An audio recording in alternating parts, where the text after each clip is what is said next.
Biyernes na po ngayon ng gabi. It's the 26th day of the month of July. Ngayon po ay fiesta doon sa amin. Fiesta kasi ngayon, memorial of Saint Joachim and Saint Anne. Ayan. Mag-asawang matanda na napaglipasan ng panahon at hindi magkaanak talaga. Oo. Si Saint Anne ay naku, may scoliosis na Saint Anne. Matanda na Saint Anne, talagang hindi ho magkaanak, hindi talaga magkaanak. Si San Joaquin, matipuno ang katawan, pero may edad na rin, pero hindi ho talaga magkaanak. Pero nothing is impossible with God, di ba? Ayan. So, pinayagan ng Diyos na magdalang tao si Saint Anne na matanda na, may scoliosis na siya. Oo, hindi na nangingitlog ang kanyang matres. Yun. Nagdalang tao at ang baby ni Saint Anne ay si Mama Mary. Ayun. So actually, si Mama Mary pa lang, from the moment of conception, Immaculate Conception, di ba? Moment of conception ni Mama Mary, aba talaga makikita mo na mga milagro ng Panginoon. May purpose ang kanyang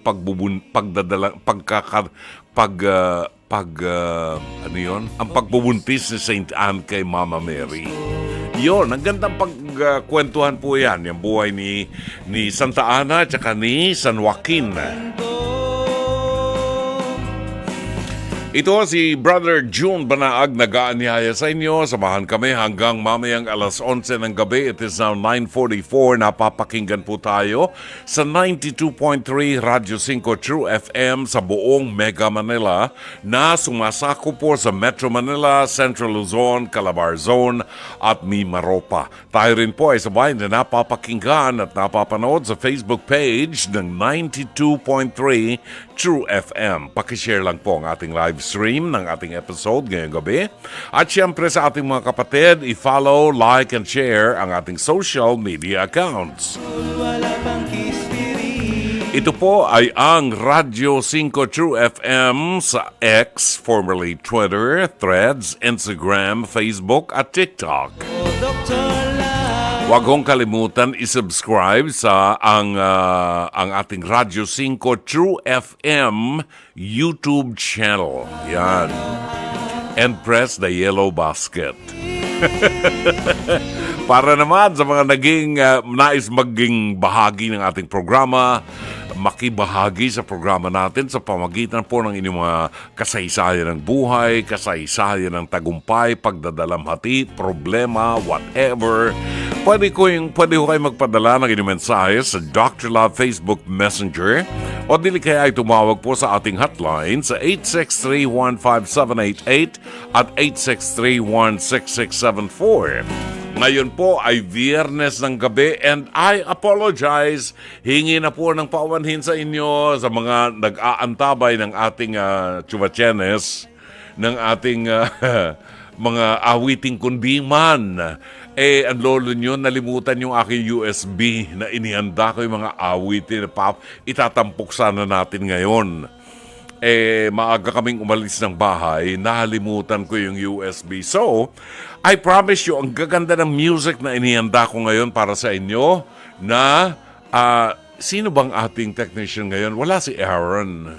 Anong pangalan nga niya? Anong pangalan ng ating technician ngayon? Siya ho ang katuwang ko na siyang maghahanap ng mga inihanda nating awitin na itatampok natin sa inyo. Sa mga nanonood po sa Facebook page, I'm sorry, wala po kayo mapapakinggan ng mga awitin na aming itatampok because of some copyright issues. So, mas mabuti po na makinig kayo sa 92.3 Radyo 5 True FM, no? At pwede rin po kayong manood sa Channel 19 if you have signal cable. Channel 19, mapapanood nyo kami ron. Okay, Bukas po ang ating Alagang Kapatid Foundation sa inyong tulong para po sa mga naapektuhan ng habagat at bagyong Karina. Para po sa donasyon, maaari magpadala ng donasyon sa aming mga bank accounts sa BDO, Metrobank at BPI. Yan po ang mga detalye ng ating mga bank accounts ng Alagang Kapatid Foundation Incorporated sa BDO, Metrobank and BPI. Maraming salamat po. Yung QR code, i-scan na lang po ninyo yung QR code para mas madali. Yan. 9:47, pagbabalik po natin, ihatid namin sa inyo ang mabuting balita para sa araw na ito ng Biyernes. Kain pang spiritual. Mga salita ng Diyos na nag-iiwan ng pag-asa, kapanatagan at kapayapaan. Pagkain pang spiritual. Hango sa bagong tipan ng banal na aklat. Pagkain pang spiritual.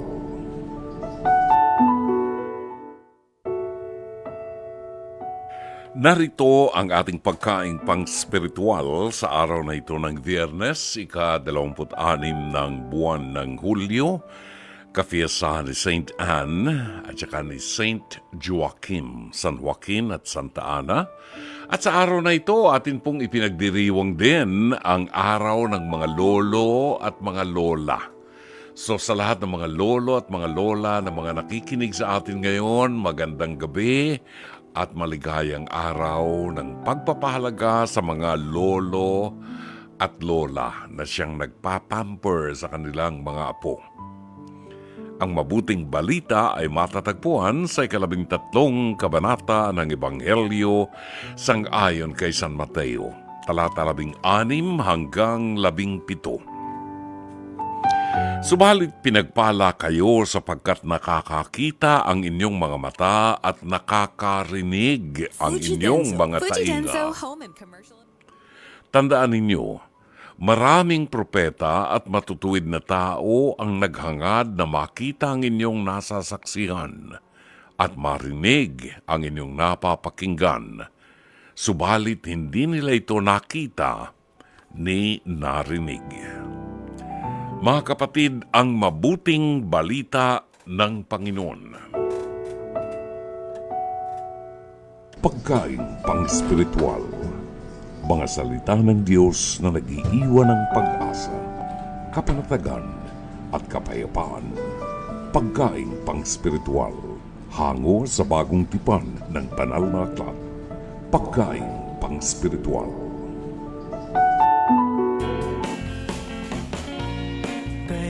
Oras natin 9:52. Alright, itatampok natin ngayon ang ating episode ng Pez to Pez, Hirit ni Dr. Love. Ito po ay bahagi ng inyong napanood kaninang umaga sa Face to Face na itinatampok po sa Channel 5, TV5 mula Lunes hanggang Biyernes, alas 10:15 hanggang alas 11:15 ng umaga. At mayroon po itong replays sa Signal TV 1PH Channel 1 mula alas 8 hanggang alas 9 ng gabi.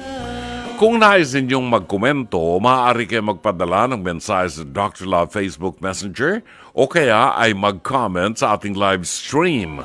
O kaya pwede kayong tumawag sa ating hotline sa 8631-5788 at 8631-6674. Okay? Narito ang ating episode ngayong gabi. Panoorin po natin ang titulo ng ating episode sa ating Face-to-Face Hirit ni Dr. Love, Friendship Over dahil sa lover. Nakaw, nawala na yung pagkakaibigan nila. Alamin ho natin kung anong storya nito. Let's go. Apple, sino ang inirereklamo mo? Si Michelle ho. Michelle, babae? Bakla po. Bakla rin. So kaano-ano mo itong si Michelle? Ano po, nakitira po sa amin si Michelle. Okay. Kasi po, palakad-lakad lang sa kanya, nakikusap siya sa akin. Tapos kinupkuk po naman siya. Nung bandang uli po, nung mga December, mag-iisang buwan na po, namamalengke po ako, nagjajab ako misa ng service. Iniwan ko lang sila. Pagkatapos yung ginawa niya, nadatnan ko po sila ay magkatabi po silang dalawa. Magkatabi saan? Sa bahay na iniwanan ko. Sa tinitirahan sala? namin. Sa loob po ng kwarto. Kwarto. Okay. So, ang feeling mo nagkaahasan talaga? Nagkaasa. Okay. So, anong pangalan ng jowa mo? Okay na ba Jomar sabihin? po, oo. Okay, Jomar. Okay, tinutulungan at kinukup-kup mo si Inahas Jomar. po. Opo. Or si Si Michelle, Michelle. Ngayon, ang sinasabi mo ay inahas ka. So, paano na kayo ngayon? Ito ba'y napabarangay mo? Ano nangyari sa po. Hindi inyo? po, dinaan ko lang muna ako sa pakiusapan. Matigas pa ang pagmumukha po ni Michelle. Gusto niya, masa kanya na yung aking naging jowa. Naging jowa. Opo. Sila na ba ang nagsasama ngayon? Sa ngayon po, kasi nagtrabaho po kasi siya mga 1 week na sa trabaho. Ngayon, Okay. hindi ko po alam kung saan siya tumutuloy. Tuloy pa rin yung pamimili ko ng mga prutas. Okay, pero ang jowa mo, kayo pa ng jowa mo, Kami ni Jomar, yung inahas sa'yo. Oo, inahas. Okay, so masakit ano? Masakit pa para sa akin, siyempre, maski sino man. Inalagaan mo tapos aahasin yung jowa mo? 5 taon po. Nako. Siya ang sinasabing kaibigang umahas kay Apple. Isa ka nga bang anaconda? Michelle, pasok! Saka ka talagang marandi ikaw! Talagang maanap! Sa mukha mo! Okay! Kita, di ba? Bakit? Dalawang taon Wala ka. kitang Kanino ka kinupo. lumalapit? Di ba Oh. sa akin? Ano? Ngayon na binigyan kita ng puhunan, ganyan ang gagawin Ay, ang galing ng Binigyan mo ng puhunan. Okay, teka lang ha, Michelle. ngayon. Teka, Michelle ha, makinig tayo ha. Sandali lang, Michelle Apple. Sandali lang. Okay. Michelle, inahas mo ba talaga ang jowa ni Apple? Hindi po, kasi ganito po yun. Nag-aya po ng inuman yung jowa niya. Kasi po, nung araw po, sa akin siya lumalapit. Sila na po ng jowa niya noon.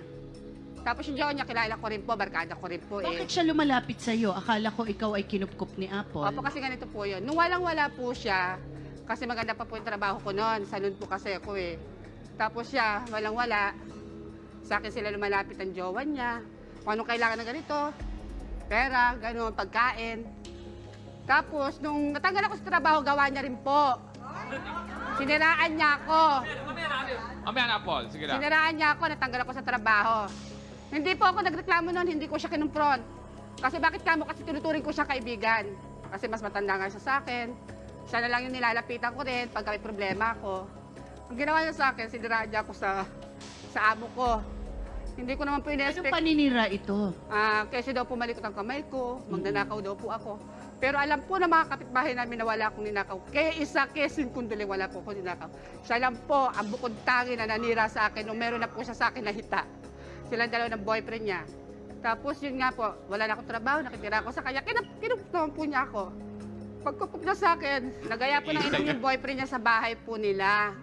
Siyempre, inuman, Ayan na. inuman, pulutan. Ayan na. Ay, salamat. Nagkalasingan po, hindi ko naman po alam na gano'n po mangyayari. Siyempre, dalawa lang po kami sa talasing po kami. Naiwan kayo na saan si Apple nun? Nag-home service po siya. Nag-home service. So, ang kainuman mo lang ay yung Yung jowa jowa. niya po. Okay, so nalasing kayo. Nalasing po kami, nagkwento po yung jowa niya na mas mabuti ka pa, ikinecare mo ko. Hindi ko nakita yon sa jowa ko kay Apple.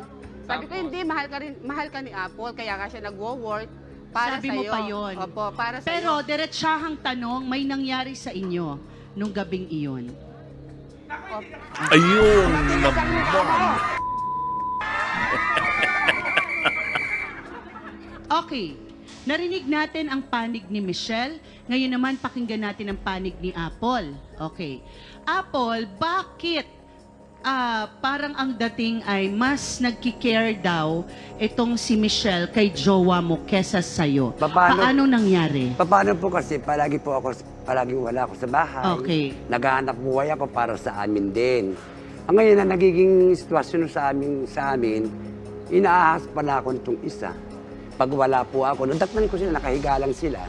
Nagyakapan, lasing sila. Di siyempre, nag-react na po ako ng Matabang ka na ng hindi magandang sorry ka. Okay. Okay. Sige lang, Apple, kung magalit ka kung gusto mong ipaglaban ang sarili mo, no? Pero ang sinasabi kasi kanina, ikaw ay kumupkop. Ngayon naman, ang kwento naman ni Michelle, siya ang una mong pinakinabangan nung mga panahon na wala Hindi po, ka. sinungaling yan. Okay, ang totoo ang gusto naming marinig talaga ha, mamaya. Ano ba talaga ang totoo? Sino ba ang unang talagang nakatulong? Una po, siyempre, nakatulong po rin siya sa akin. Kaya lang, nung bandang huli nga ho anong ginawa niya sa sa jowa ko? Inaas Okay. na kagad naman ako. So parang doon talaga. Ilang years na kayo ni Jomar? 5 years lang mahigit po. 5 taon nang mahigit. Ilang taon na kayong sa tingin mo inaahas ka? Siguro mga 1 buwan na po sila. Isang buwan pa lang ba, Michelle? Opo, kasi yun po yung huling-huli na nahuli niya kami na lasing Pero na ilang- lasing po kami ni Jomar. Okay, pero sa 5 taon ba, ilang beses kayong 2 beses pa lang. 2 beses pala ni Jomar. Pero Kasi iniisip ko rin po yung kalagayan ko sa kanilang dalawa. oo. Na Pero hindi- kasi kung hindi po pwede na patulang ko siya. Patulang ko si Jomar kasi jowa niya pa po si... napaka Kanina pa lumuluha ang aking mga mata. At ito'y matagal ng katanungan sa mga nagmamahal. Napakadali para sa atin na sabihin, gamitin mo ang utak mo. Kasi inilagay ng Diyos ang utak mas mataas doon sa puso. But in reality, pag nagmahal ka, lahat nabubulag ka na. Tama ba ako, Apple? Wala ka nang nakikitang pangit doon sa minamahal mo.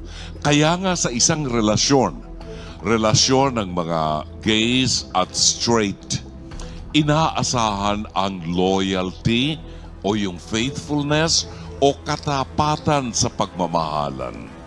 Ang tanong, sabi nga ni attorney, ikaw ba'y minamahal o ikaw ang nagmamahal? Minamahal ka lang ba dahil may kapalit ang pagmamahal na ibinibigay niya sa iyo?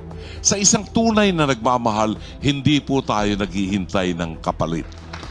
Nadinig niyo mga kapatid, si Apple ay nakahandang magpatawad sa laki ng kanyang pag-ibig kay Jomar. Ang tanong ngayon, Jomar, masusuklian mo ba ang dakilang pag-ibig ni Apple sa iyo? Maraming salamat, Mama Carla. maraming salamat, Dr. Love! Walang anuman, Mama Carla. Namimiss ko na yung mga taping namin. Wala na ako nakikitang rumble.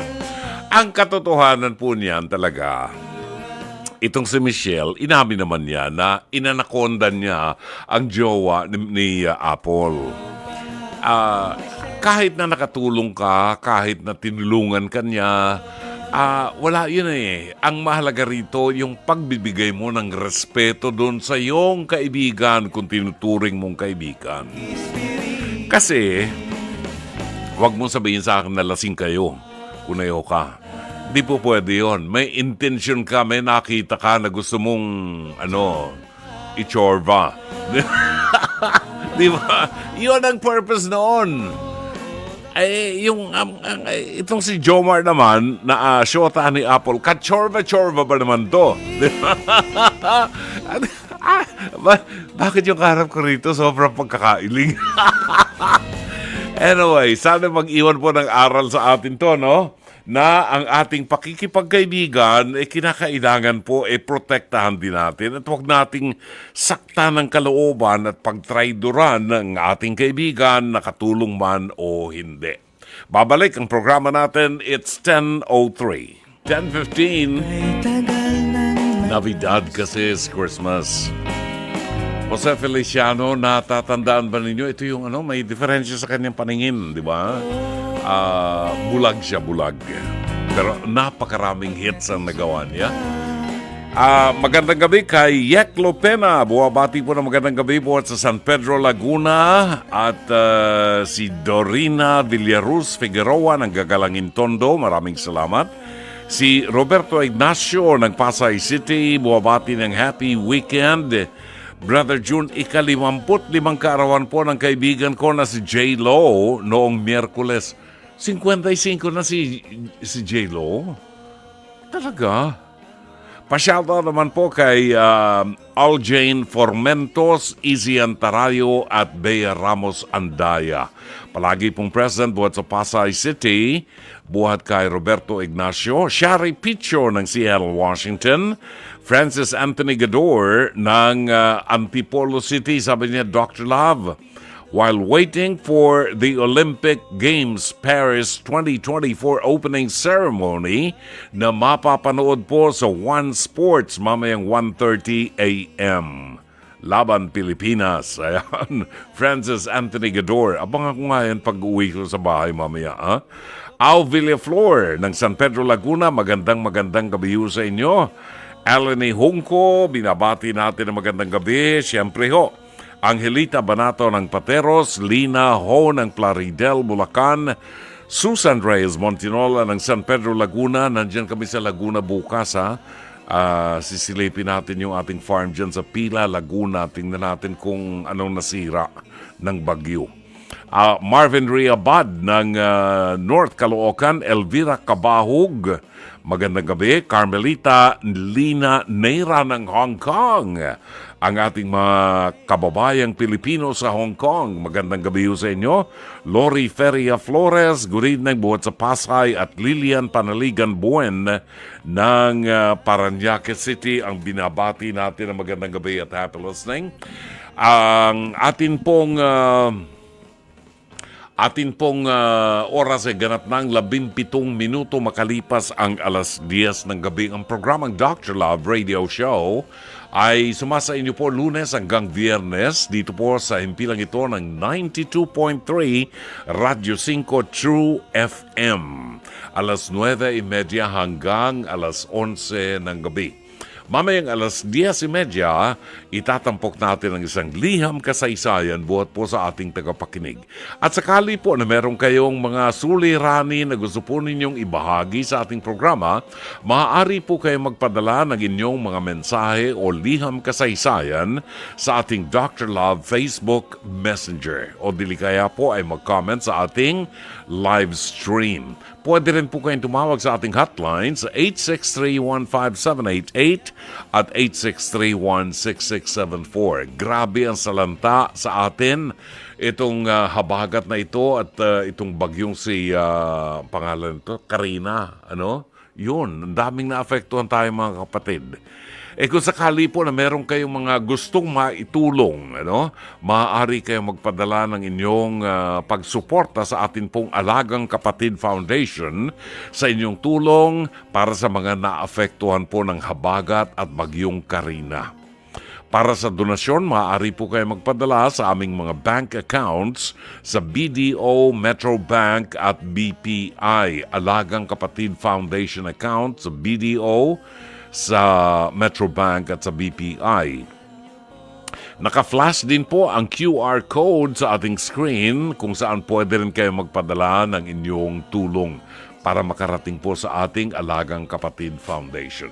Maraming salamat po sa inyo. We have 19 minutes after 10. Pangalawang bahagi ng programang Dr. Love Radio Show. Kasama niyo po, Brother June Banaag hanggang alas 11. Mapapantayan ang tinig ni Jerry Vale, no? Si Jerry Vale ang umawit ng In the Chapel in the Moonlight. Oras natin, alas 10:23 ng gabi. Maraming salamat. At nagpapabati po ang ating kaibigan si Engineer Mercy Santos ng Pasig City. Buwabati sa lahat ng mga nakikinig sa ating programa. Michael Ang, happy Friday weekend, Brother June. And to all your viewers and followers, we are watching and listening from Quezon City. Buhat kay Michael Ang. Omaline Ellen, good evening.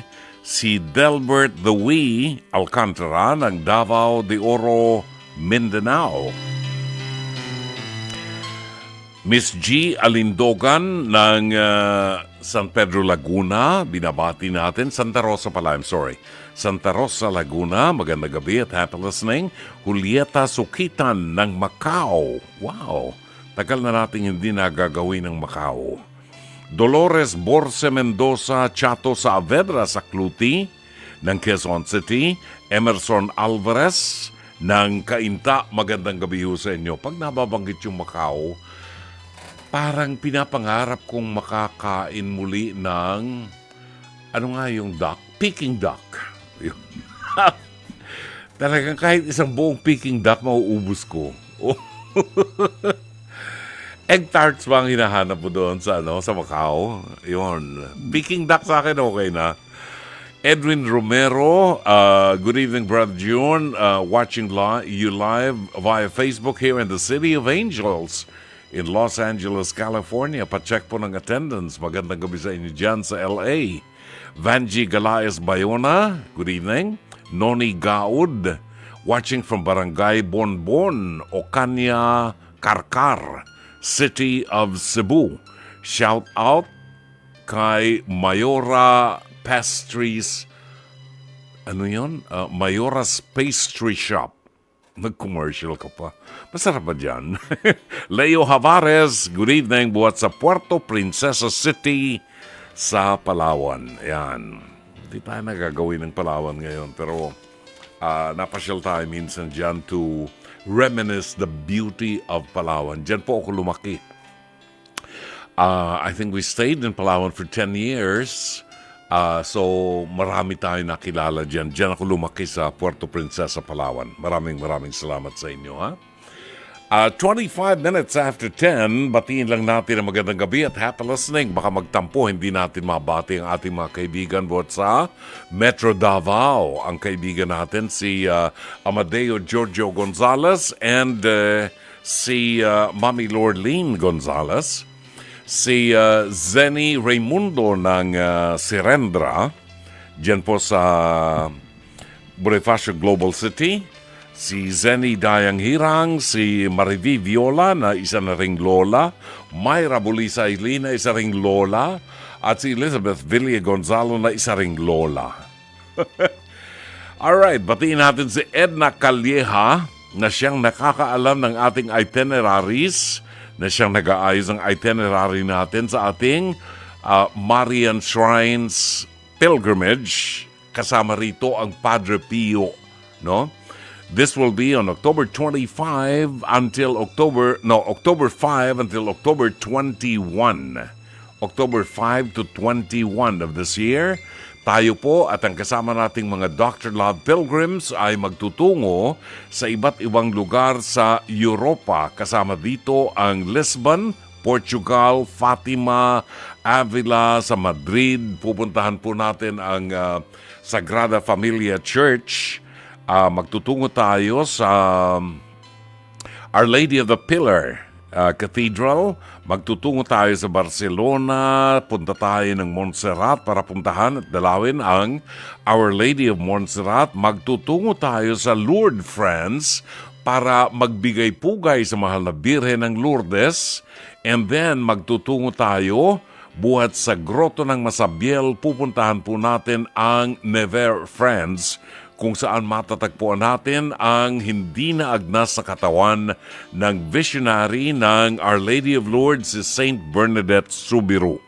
Magtutungo tayo sa Paris, mamamasyal sa Seine River, at magtutungo sa Eiffel Tower. Dadalawin natin ang minsan ay nasunog na Notre Dame Cathedral na ngayon po ay naibalik na sa kanyang ganda, no?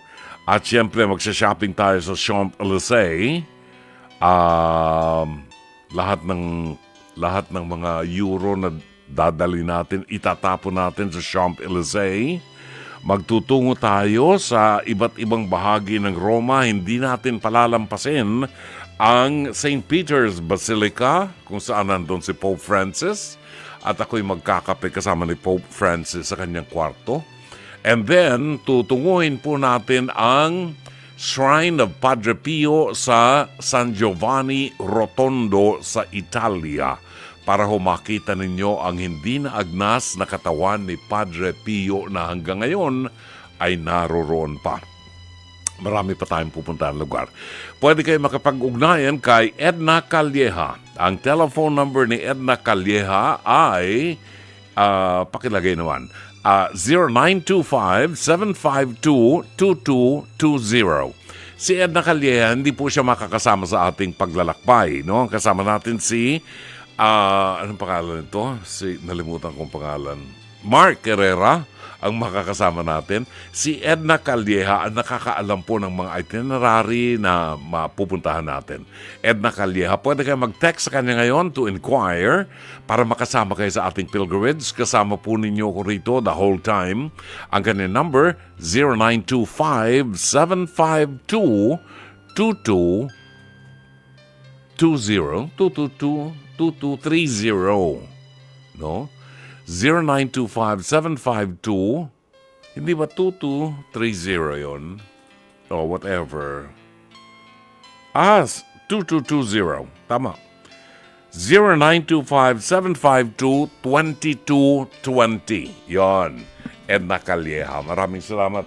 Pagbabalik po natin, ating tutunghayan ang liham kasaysayan padala ni Pia ng Novaliches, Quezon City.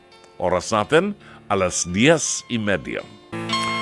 Si Joe Stafford ang umawit ng You Belong to Me. Isa sa mga inawit din niya, No Other Love. 36 after 10, narito ang itatampok nating liham kasaysayan. Padala sa ating palatuntunan ni Pia ng Novaliches, Quezon City.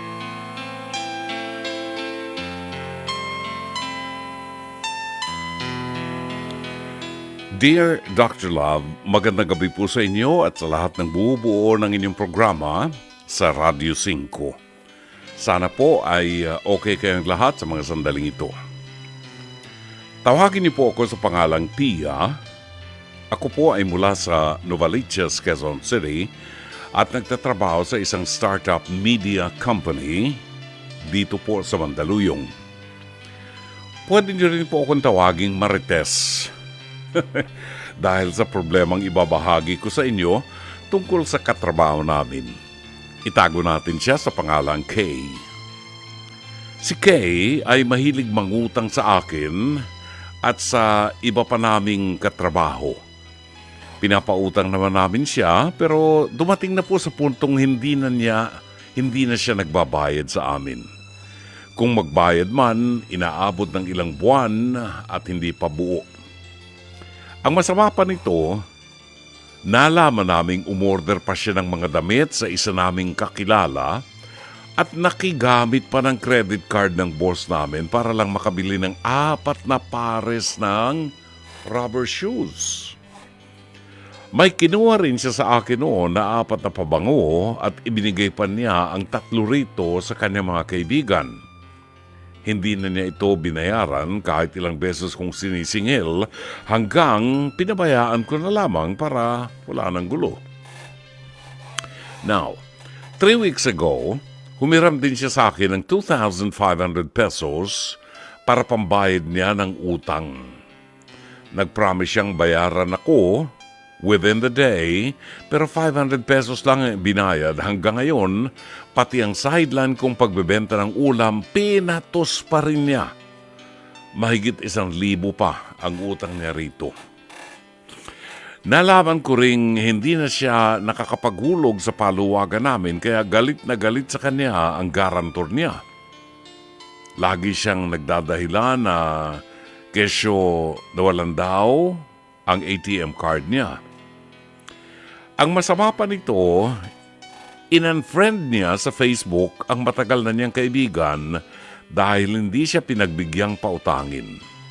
Minsan na rin kasing umutang si Kay sa kaibigan niyang ito para makagala sa Boracay noong araw. Isa pa, nalaman naming inilibre niya sa trip to Baguio ang isa naming lalaking katrabaho na may asawa at anak na. Sa totoo lang, maingay ang silya ko rito. Nadidinig ba ninyo? Sa totoo lang, wala namang kaming dapat pakialam sa ginagawa niya. Pero sana lang bago siya gumasto sa ibang tao at umorder ng panibagong damit o sapatos, bayaran muna niya kami. Ang hirap kasi sa kanya, mahilig siyang magpaandar o magpakitang gilas sa ibang tao, pero galing naman sa utang. Minsan na namin siyang kinausap tungkol dito, pero puro pangako na lang siya at lately, Puro siya iwas sa amin at kapag night shift na, natutulog sa quarters kahit oras ng trabaho.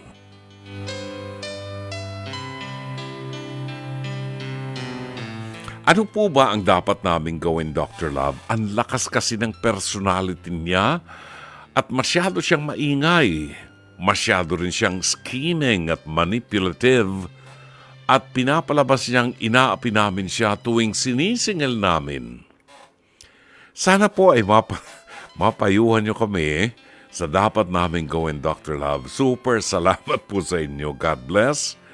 Sumasa inyo, Pia ng Novaliches, Quezon City.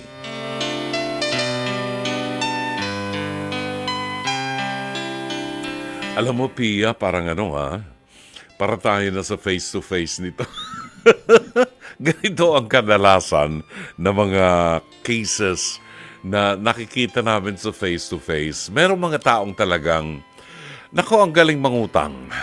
May mga taong ang galing mangutang, maniwala kayo.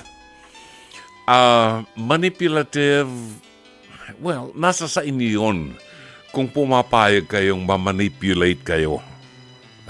Nitong taong sinasabi mo. Ano ang pangalan nito? Si Kay. Sa isang mangungutang, lumiliit ang mundo niya kapag nasisira siya. Lahat naman tayo may utang, di ba? Ako, may utang akong 10,000 mahigit sa Meralco dahil na-delay sila ng pagpapadala ng bill. Tapos lumitaw sa bill ko ngayon, mahigit 10,000 ang babayaran ko. Pagkabayad ko niyan, bukas babayaran ko. Bukas din, may utang na naman ako sa Meralco. Di ba ganun yun? Pero yung inuutang natin, alam mo, ito yung mga signs, Pia, na out of control na itong kaibigan mong si Kay. Kapag ikaw ay mamimili, ang dapat nating tinatanong sa ating sarili, kailangan ko ba? Do I really need this? O gusto ko lang magkaroon? Meron tayong mga tips na natutuhan all these years, lalo kapag tayo nag-grocery. Nung panahon na ako'y medyo malakas-lakas pa, nakakasama ako kay Mrs. pag nag-grocery kami. And I always see to it that bago kami mag-grocery, kakain na kami ng tanghalian sa bahay. Yan. So, pagdating namin sa grocery, Jake, busog kami. Kasi ang problema, napupuna ko, pag nag-grocery ka ng gutom, inaabot ka ng gutom sa grocery, pag uwi mo, ang dami mong mga chichirya na nadampot dahil gutom ka. Pagdating mo sa bahay, isipin mo, bakit ko ba nabili ito? Kasi gutom ka. So, bago kayo mag-grocery, kumain na kayo ng tanghalian sa bahay nyo. Para pagdating nyo, yun lamang nasa listahan ang bibili nyo. Ako'y ganyan Kahit sa mga power tools nung araw na malakas pa ako. Iyan ang aking weakness. Weakness ko sa carpentry. Oo. Pag ako'y napunta sa hardware at manakita kong sale ng power tools, kung bumili ako, dalawa. Meron akong electric plane, dalawa binili ko. Meron akong kung ano mga binibili ko, drills, meron akong drills, dalawa. Para pag nasira yung isa, meron pa akong isa. Dahil nagsisale. Ano nangyari ngayon? Ngayon na mahina na ako, wala nang gumagamit ng aking mga tools. Wala, nasa rooftop lang lahat. Hindi na magamit. See? Useless. Now, ang isang bagay dito sa kaibigan mo, kung bumili siya, ay hindi yung kailangan talaga. Hindi ko alam kung ang purpose niya ay magpayabang lang, pero out of control at mali na yung ginagawa niya. Para bumili siya ng bagay na uutangin niya para lamang ibigay sa mga kaibigan, mali po yun. para gumastos siya at magpumapel siya doon sa isang kaibigan niyang may asawa na inilibre niya ng trip sa Baguio, na inutang niya ang pera, mali din yon. At lalong mali yung sasakay ka sa credit card ng iba. Kuneho ka, kung wala kang credit card, huwag kang gumamit ng credit card. Ibig sabihin lang, wala kang kwentang taong mangutang. Sa Amerika, pag ikaw ay namili o nagstay sa Amerika at wala kang utang, wala kang kwentang tao. Hindi ka pagkakatiwalaan. Kaya doon, pagdating mo pa lang doon, marami nang mag-aalok sa'yo ng credit card. No? Kailangan meron kang utang para mapatunayan kung anong klaseng tao ka. Kasi doon sa credit card nagkakatalo. Kapag ikaw matagal bago makabayad sa credit card mo, nakakaduda yan. You're a very risky customer kasi matagal.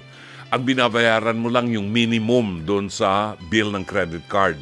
Risky ka dyan. Maniwala ka, hindi tataas ang credit limit mo. Kasi risky ka Pero kung ikaw ay nagbabayad ng kumpleto, pagdating ng bill sa'yo, babayaran mo ahead of time, magtataka ka, tumataas ang iyong credit limit. Iyan ang natutuhan ko sa buhay ko. Hindi ako gagastos ng sobra sa pangangailangan ko. Kaya siguro tumataas yung credit limit ko. Kasi kung magbayad ako, advance doon sa last day of payment at talagang binabayaran ko ng kumpleto para wala ng problema, di ba? Now, yan ang isang napakasamang ugali, yung mangungutang ka para ibigay mo sa iba. Hindi baling mangutang tayo kung merong emergency case, no? Na halimbawa ay may itinakbo tayo sa ospital o kailangan ng gamot ng isa sa mahal natin sa buhay, okay lang yan, maintindihan ko yan. Now, sa mga mangungutang, liliit po ang inyong daigdig. Liliit ang mundo ninyo sapagkat wala nang magpapautang sa inyo. At yan din, Pia, ang gusto kong sabihin sa iyo at sa mga kasama mo na nagpapautang. Alam mo, yung mga anak ko, hindi naman sila mayayaman May mga panahon na lalapit yan, Daddy, baka pwedeng hiram ng ganyan. Pinapahiram ko. Ay ako ang taong hindi po naniningil ng pautang sa mga anak ko. Sa mga anak ko. Sa iba naniningil ako. Sa mga anak ko, hindi ho ako naniningil ng pautang at hindi ko rin inililista. Ang sinasabi ko sa mga anak ko, konsyensya nyo yan. Pag umutang kayo, babayaran nyo. Kasi pag kayo umutang sa akin at hindi nyo nabayaran on time, hindi ka na makakautang pamuli. Yon. So, kung ikaw, Pia, ay limited lang ang pera na ipauutang, kung meron kang negosyong maliit na pagkain, ma-identify mo naman ang mga taong talagang pinasasakay ka lang sa balat ng mani. No? Yung mga taong dapat nakabayad dahil yun ang kasunduan nyo, pero ayaw magbayad. Yung mga taong katulad niyan, ng kaibigan mo, dapat yan pinaliliit ang mundo. Wala na silang mauutang sa'yo ni isang kusing. Kailangan bayaran muna nila yung kanilang pagkakautang bago ka magtiwala muli sa kanila. Alam mo ngayon, ang katwiran ng mga nangungutang, pag nasingil mo, huwag mo kong singilin ng paulit-ulit, ang kulit mo. Babayaran kita pag nagkapera ko, maghintay ka lang. Pero nung mga sandaling nangungutang sila, ang babait, ang aamo. Di ba? Nung mga sandaling nangungutang yan, ang aamo. Ngayon na kailangan mo ang pera mo at gusto mong singilin, akala mo mga tigre. Pag ganyan ang umuutang sa'yo, wag mo nang pautangin. Ganun lang kasimple. Hindi ka nawala ng kaibigan I'm telling you, hindi ka mawawalan ng kaibigan, mawawalan ka ng sakit ng ulo. Sana'y natulungan ka ng palatuntunang ito. As always, Dr. Love. Pansamantala, magpapaalam po ang inyong lingkod. Sana po ay naging kapaki-pakinabang ang 1.5 oras ng ating pagsasama. Magbabalik po kami sa araw ng Lunes, alas 9:30 hanggang alas 11 ng gabi. Dito po sa 92.3 Radyo 5 True FM. Sa ngalan po ng ating buong production staff, sa ngalan ng ating General Manager ng Nation Broadcasting Corporation, Mr. Raul de la Cruz, ang ating Head ng Programming and Production, Mr. Alvin Maanyo, ang ating Operations Manager, Cherry Baile, ang ating Producer, Jake Bakud, si Direk Sheikh Mamaril, ang ating Technician, Ron Eugene Cruz, at sa ngalan po ng ating Oral Operator, Mike Santillan at si Mike Bulay-Og, ito po naman ang inyong lingkod, Brother June Banaag, OP, Pansamantala, magandang gabi, maraming salamat, Shabbat Shalom.